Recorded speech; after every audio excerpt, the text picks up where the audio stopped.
इस वीडियो के अंदर गाइस हम लोग बात करेंगे इनकम टैक्स में एक नया सेक्शन आ चुका है section 43B sub section H करके, जो आपको बोलता है कि अपने क्रेडिटर्स का 45 डेज के अंदर पेमेंट करो वरना उसके ऊपर भी आपको इनकम टैक्स देना पड़ेगा। इवन गाइस मेरे व्हाट्सएप के ऊपर भी कई सारे जो है मेरे सब्सक्राइबर और हमारे क्लाइंट्स के मैसेज आ रहे हैं इस टाइप के।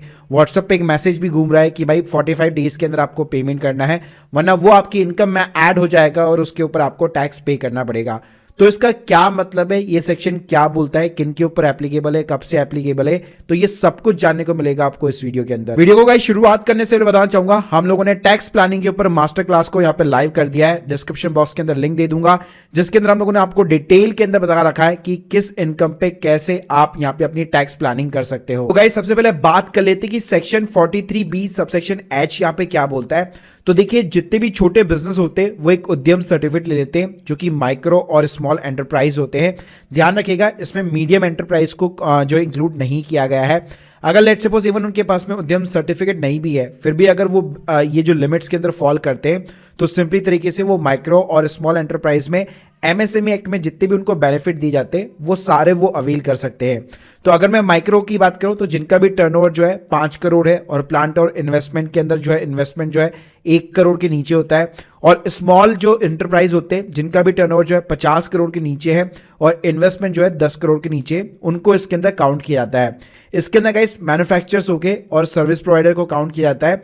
जो ट्रेडर है वो उद्यम सर्टिफिकेट यहाँ पे जरूर बना सकते हैं लेकिन उनको ना ये सेक्शन जो 43B सबसेक्शन एच है उसका यहाँ पे बेनिफिट नहीं मिलेगा। बात करते कि यार ये एमएसएमई को क्या बेनिफिट्स यहाँ पे दिया जा रहा है, तो देखिए यहाँ पे आपको पेमेंट टर्म्स का बेनिफिट मिलता है। तो जितने भी आपके क्रेडिटर से आपको चेक करना पड़ेगा, जो भी एमएसएमई है आपको उनको 45 डेज के अंदर यहाँ पे पेमेंट करनी पड़ेगी। जी हाँ, अगर आप 45 डेज के अंदर यहाँ पे पेमेंट नहीं करते हैं और आपका फाइनेंशियल ईयर भी एंड हो जाता है तो आपको एक्स्ट्रा टैक्स पे करना पड़ेगा। एग्जांपल देना चाहूंगा, ये 1 अप्रैल 2023 से एप्लीकेबल है।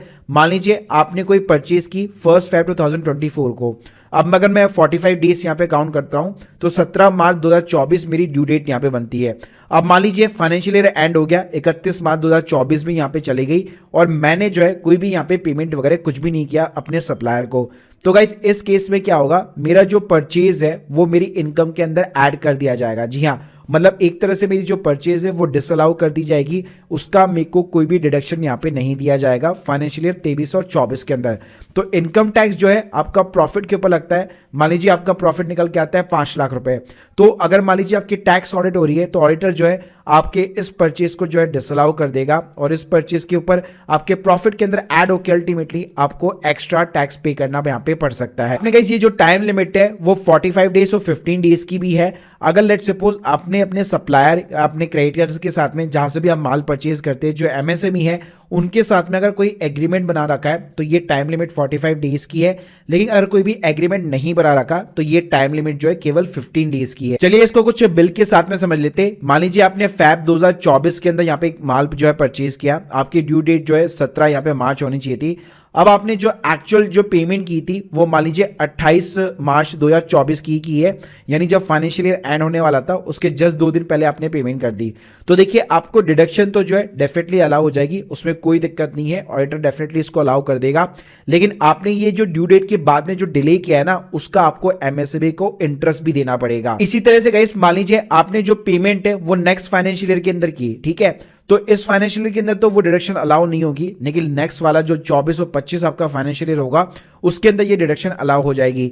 इसी तरह से मान लीजिए आपने कोई फैब 2024 के अंदर यहाँ पे जो है कोई यहाँ पे गुड्स वगैरह बाई किए 20 तारीख को, तो उसकी ड्यू डेट जो है 5 अप्रैल 2024 यहाँ पे होनी चाहिए, यानी कि फाइनेंशियल ईयर एंड होने के बाद में होनी चाहिए। और आपने पेमेंट भी ऑब्वियसली बात है दो फाइनेंशियल ईयर एंड होने के बाद में ही करोगे, लेकिन स्टिल उसका जो डिडक्शंस है आपको वो सेम फाइनेंशियल ईयर, क्योंकि जो बिल है आपका वो आपने प्रॉपर तरीके से टाइम के ऊपर पेमेंट किया है तो आपको उसी फाइनेंशियल ईयर के अंदर यहाँ पे मिल जाएगा। गाइस यहाँ पे मैं कुछ आपको पॉइंट्स बताना चाहूंगा। ये जो चीज है जो मैं आपको बता रहा हूं ये प्रेजेंटेटिव टैक्सेस के ऊपर एप्लीकेबल नहीं है, यानी वो छोटे बिजनेस जो अपनी हर साल जो है ITR 4 फाइल करते हैं, सिर्फ टर्नओवर दिखाते हैं और यहाँ पे प्रेजेंटेटिव बेसिस पे 6% 8% का प्रॉफिट डिक्लेयर करते हैं, तो भाई ये चीज जो है उनके लिए एप्लीकेबल नहीं है, उनके लिए ऐसा कोई डिसअलाउंसेस नहीं होगा, वो नॉर्मली अपनी ITR 4 वगैरह यहाँ पे फाइल कर सकते हैं।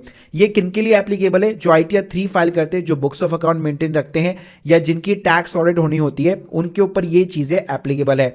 प्लस यहाँ पे जो क्रेडिटर है, जो आपका सप्लायर है, जरूरी नहीं है कि वो उसके पास में उद्यम सर्टिफिकेट हो। अगर वो टर्नओवर है उसका छोटा सा है, जो मैंने आपको क्लासिफिकेशन बताई उसके अंदर अगर वो फॉल करता है तो स्टिल उसको ये 45 डेज का बेनिफिट मिल जाएगा। अब गाइस बात करते हैं कि भाई यहाँ पे आपको क्या एक्शन लेने, अगर आप ITR 3 फाइल करते हैं, बुक्स ऑफ अकाउंट्स वगैरह मेंटेन करते हैं, अगर आपकी ऑडिट वगैरह होनी है, तो सबसे पहले आपको अपने जितने भी क्रेडिटर्स है उन सभी को फाइंड आउट करना पड़ेगा जिनकी भी पेमेंट यहाँ पे पेंडिंग है। प्लस यहाँ पे आपको डेज चेक करने पड़ेंगे।